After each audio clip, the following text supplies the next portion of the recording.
بسم اللہ الرحمن الرحیم۔ سید الطائفہ حضرت حاجی امداد اللہ صاحب مہاجر مکی رحمۃ اللہ علیہ، جو ہمارے اکابر اہل حق کے مرشد ہیں، ان کی یہ ہدایات ہیں جن کو حضرت تھانوی رحمۃ اللہ علیہ نے ارشاد مرشد کے زیر عنوان جمع فرمایا تھا۔ یہ ابتدائی معمولات ہیں۔ مثلا نماز ہے تو نماز میں تہجد، اشراق، چاشت، صلاۃ الاوابین اور عصر سے پہلے 4 رکعت سنت، وہ عام طور پر لوگ اس کو معمولی سمجھتے ہیں۔ صلاۃ التسبیح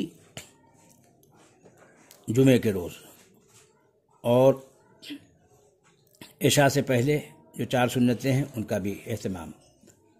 تو نماز کے سلسلے میں 5 وقتہ نمازیں تو فرض ہیں، ان کے ساتھ جو نوافل ہیں، سنت ہیں، ان کا بھی اہتمام رکھے۔ یہ حضرت حاجی صاحب کی طرف سے ہدایت ہوتی تھی۔ روزے میں رمضان کے روزے تو فرض ہیں، اس کے علاوہ 13، 14، 15 ایام 20 جو کہلاتے ہیں، تو ایام 20 کے روزے، اسی طرح پیر اور جمعرات کے روزے، اور عید کے بعد 6 روزے، اس کی بڑی فضیلت ہے۔ اور ذی الحجہ میں پہلی ذی الحجہ سے 9 تک اعلیٰ درجہ ہے، ورنہ کم سے کم 9 ذی الحجہ کا۔ اور شب برات 15 شعبان کا روزہ، اور ذی الحجہ میں 1 سے 9 تک آ گیا اعلیٰ درجہ، ورنہ کم سے کم 9 ذی الحجہ کا۔ اور عاشورہ 10ویں محرم، اس کے ساتھ 9، 10 یا 10، 11 یہ روزے کے متعلق حضرت کا ارشاد تھا۔ اور وظائف میں سر فہرست تلاوت قرآن مجید ہے، جس قدر ہو سکے، اور بعد فجر، بلکہ کہنا چاہیے قبل فجر، سنت فجر کی پہنچ کر اعلیٰ درجہ ہے، نہ ہو سکے تو پھر فجر بعد، ورنہ اعلیٰ درجہ یہ ہے کہ فجر کی سنت و فرض کے درمیان۔ میں بسم اللہ کے 41 بار سورہ الحمد، سورہ فاتحہ 41 بار، یہ 1000 وظیفوں کا ایک وظیفہ ہے۔ بہت مجرب، بڑے کام، اس سے بہت عجیب غریب اثر ہے اس کا۔ اور بعد فجر 1 بار سورہ یاسین، اور 1 تسبیح استغفار کی، 100 بار استغفار، استغفر اللہ، استغفر اللہ، استغفر اللہ، استغفر اللہ، استغفر اللہ، استغفر۔ جب ایک سانس میں پورا ہو جائے تو استغفر اللہ ربی من کل ذنب واتوب الیہ پڑھے۔ اور اس کے بعد کلمہ طیبہ، اس کا بھی طریقہ یہی ہے، لا الہ الا اللہ، لا الہ الا اللہ، لا الہ الا اللہ، لا الہ الا اللہ، لا الہ الا اللہ، لا الہ الا اللہ۔ ایک سانس میں یا 10 مرتبہ ہو جائے تو محمد رسول اللہ صلی اللہ علیہ وسلم پڑھیں۔ اور ایسے ہی درود شریف میں سب سے اعلیٰ درود تو نماز والا ہے۔ اس کے بعد بہت سے صیغے ہیں جو زاد السعید میں حضرت تھانوی رحمۃ اللہ جمع فرما دیے ہیں، اور سب سے مختصر درود ہے صلی اللہ علیہ وسلم، یہ 100 بار، یعنی 1 تسبیح اس کی۔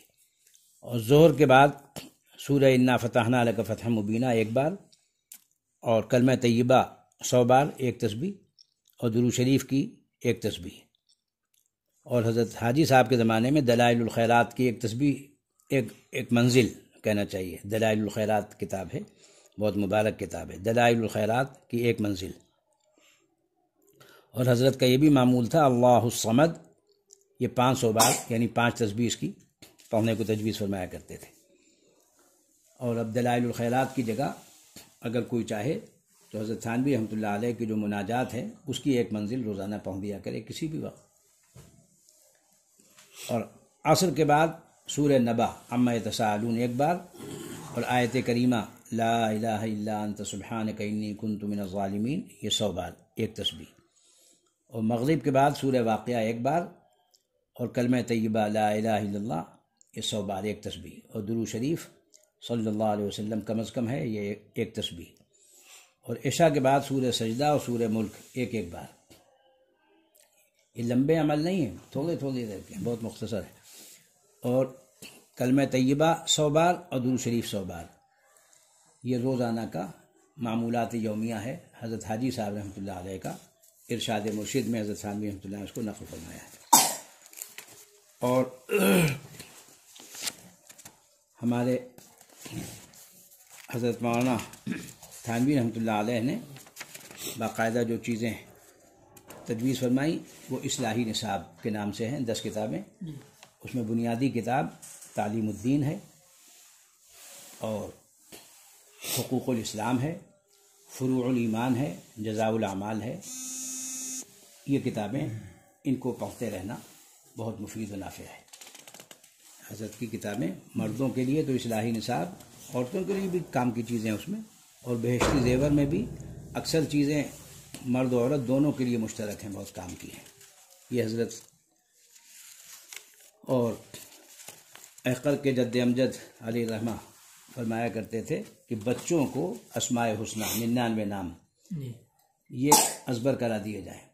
ہمارے گھر کے بزرگوں کا معمول تھا، ہمارے دادیال نانیال دونوں جگہ، جب تک بچہ فجر کے بعد یہ 99 نام فجر کی نماز کے بعد ان کو نہ سنا دے اور جو کچھ بھی قرآن مجید کی تلاوت وہ نہ کر لے، اس سے پہلے اس کو چائے ناشتہ دودھ کچھ نہیں ملتا تھا.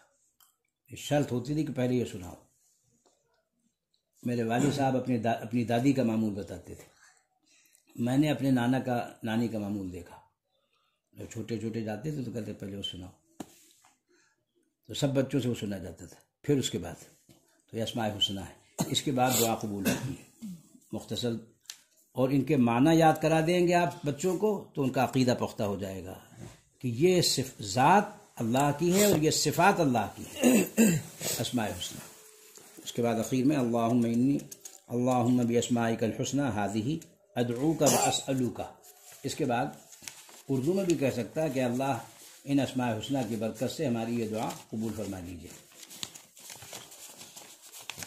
اور ہمارے حضرت جلال آبادی نور اللہ مرقدہ خاص جو تعلیم بنیادی طور پر ابتدائی معمولات تجویز فرمایا کرتے تھے، وہ فرماتے تھے کہ نماز اور روزے کی قضا اس طرح کہ ہر وقتی نماز کے ساتھ جماعت سے پہلے یا جماعت کے بعد اس وقتی قضا کے صرف فرض ادا کرنا، اور عشاء میں وتر بھی، اور اگر فرصت اور ہمت ہو تو ایک وقت میں یا ایک دن میں کئی وقت کی کئی دن کی نمازوں کو ادا کر لینا.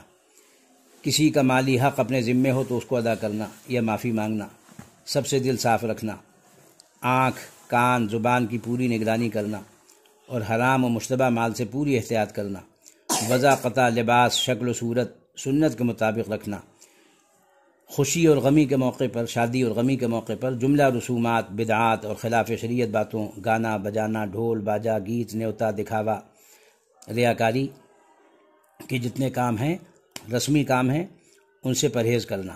ہر معاملے میں ناجائز اور حرام طریقے سے بچنا، اور اس کا پورا خیال رکھنا کہ کسی کو اپنے ہاتھ یا زبان سے مالی قلبی اور جسمانی تکلیف اور رنج و نقصان نہ پہنچے.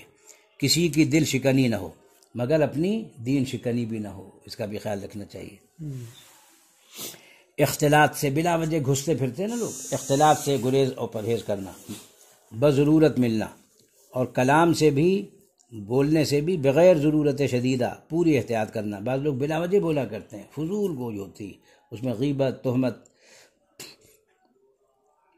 ہاں ضرورت کے موقع پر بولے، تو بغیر ضرورت شدیدہ کے پوری احتیاط کرنا. اور جب آدمی اوقات کا خیال رکھے گا تبھی کیا کام کرے گا؟ حسب فرصت تلاوت قرآن مجید، مناجات مقبول یا حزب البحر اور درود شریف، استغفار، کلمہ طیبہ، تیسرا کلمہ، یہ سب پڑھتا رہے، لیٹا بیٹھا چلتا پھرتا. بلندی پر چڑھے تو اللہ اکبر، نیچے اترے تو سبحان اللہ. مختصر سا ذکر ہے، سنت کا ثواب ملے گا.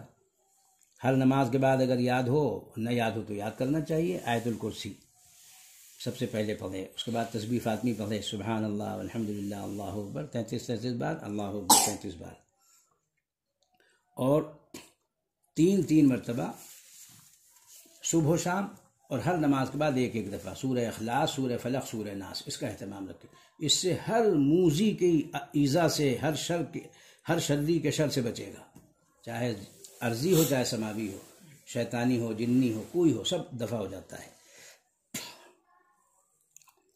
اور خاص طور پر کلمہ تمجید، تیسرا کلمہ سبحان اللہ والحمد للہ ولا الہ الا اللہ واللہ اکبر، اس کی ایک تسبیح پڑھ لیا کریں ہر نماز کے بعد، ہو سکے تو یہی جو قل بتلایا آپ کو۔ اور کم سے کم اتنا ہے کہ رات کو سوتے وقت ضرور اتنا کر لے، اس میں قل یا ایھا الکافرون بھی پڑھے، رات میں چاروں قل پڑھ لے، اور آیت الکرسی اور اپنی دونوں ہتھیلیوں پر دم کر کے پورے جسم پر پھیر لے، اور سونے سے پہلے سوچے کہ میں نے آج دن میں کیا کیا، قول سے عمل سے، روزانہ سوچے، اور جب صبح اٹھے تب سوچے بھئی آج دیکھو کل تو بہت گڑبڑ ہو گئی، زبان سے بھی، نگاہ سے بھی، کان سے بھی، دماغ سے بھی، ہر چیز سے بہت گڑبڑ ہوئی، اس کو ٹھیک کرنا ہے آج۔ بس روزانہ 5 منٹ بھی نہیں لگیں گے سوچنے میں۔ محاسبہ یہ ہے کہ صبح اٹھنے کے وقت سے شب کو سونے کے وقت تک اپنے اعمال کا سوچنا، عبادات و طاعات پر شکر کرنا، اور مزید توفیق اللہ سے مانگنا، اور اپنی کوتاہی اور نامناسب باتوں پر ندامت اختیار کرنا، اور نزاع کی حالت اور قبر میں سوال و جواب، میدان حشر، حساب کتاب، حق تعالیٰ کے سامنے پیشی اور جواب دہ ہونا، پلسرات سے گزرنا، ان سب چیزوں کو سوچنا اور عہد کرنا کہ آئندہ کسی معصیت اور گناہ کے پاس نہ جاؤں گا۔ پھر ایک تسبیح استغفار کی بھی پڑھے، دل و زبان سے ادا کرے، اور اعلیٰ درجے کی تسبیح و استغفار یہ ہے سبحان اللہ وبحمدہ سبحان اللہ العظیم، استغفر اللہ العظیم الذی لا الہ الا هو الحی القیوم واتوب الیہ۔ اور آخری بات یہ ہے کہ دوسرے کی تنقیص و تحقیر نہ کرے، اپنے کو کمتر سمجھے، دوسرے کو ناقص نہ سمجھے کہ سب ناقص لوگ بیٹھے ہوئے ہیں، یہ اگر دماغ میں بھرا ہوا ہے تو ایک کبر ہے۔ اس کے بغیر راستہ، ہمارے حضرت فرماتے ہیں یہ 7واں جز اپنے آپ کو سب سے کم سمجھنا سلوک میں اول قدم ہے، بدون اس کے راستہ نہیں کھلتا، اور پھر معمولات آدمی اپنی فرصت کے مطابق طے کرے۔